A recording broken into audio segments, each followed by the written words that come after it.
కామారెడ్డి జిల్లా ఎల్లారెడ్డి నియోజకవర్గ కేంద్రంలో శుక్రవారం మండలంలోని అర్హులైన లబ్ధిదారులకు నూతన రేషన్ కార్డులను ఎమ్మెల్యే మదన్ మోహన్ రావు చేతుల మీదుగా పంపిణీ చేయడం జరిగింది. అనంతరం ఎమ్మెల్యే మాట్లాడుతూ గత 10 ఏళ్లుగా ఏ ఒక్క లబ్ధిదారుడికి కూడా బీఆర్ఎస్ ప్రభుత్వం రేషన్ కార్డు ఇవ్వలేదని ఆరోపించారు. రేషన్ కార్డులు ఇవ్వకపోవడం వల్ల బడుగు బలహీన వర్గాల ప్రజలకు తీరని నష్టం జరిగిందని విమర్శించారు. రేషన్ కార్డు లేకపోవడంతో ప్రభుత్వ సంక్షేమ పథకాలు వారికి అందలేదని, రాజీవ్ ఆరోగ్యశ్రీ లాంటి పథకాలు పేద ప్రజలు వినియోగించుకోలేకపోయారన్నారు. ఈ రేషన్ కార్డుల ప్రక్రియ నిరంతరం కొనసాగుతోందని, లబ్ధిదారులందరికీ నూతన రేషన్ కార్డులు అందజేయడం జరుగుతుందని స్పష్టం చేశారు. కార్యక్రమంలో RDO Parthasimhareddy, tahsildar Prem Kumar, municipal commissioner Mahesh, మండల కాంగ్రెస్ పార్టీ అధ్యక్షులు కురుమ సాయిబాబా, ఏఎంసీ చైర్మన్ రజిత, వెంకట్రామిరెడ్డి, మాజీ జెడ్పీటీసీలు Ushagoud, Samuel, PSCS vice chairman Prashanth Goud తదితరులు పాల్గొన్నారు.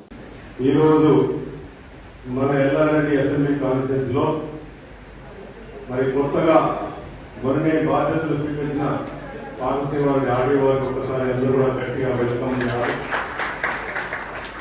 ఆర్డీఓ వారికి చాలా మంచి నేతృత్వం ఉన్న వ్యక్తి, గ్రామీణ ప్రాంతం నుంచి రైతు కుటుంబంలో తెచ్చిన కష్టపడి పైకొచ్చి ఆర్డీఓ స్థాయికి వచ్చిన పార్థసింహారెడ్డి గారికి తప్పకుండా మన బాధలన్నీ తెలుసు, ఈ ప్రాంత బాధలని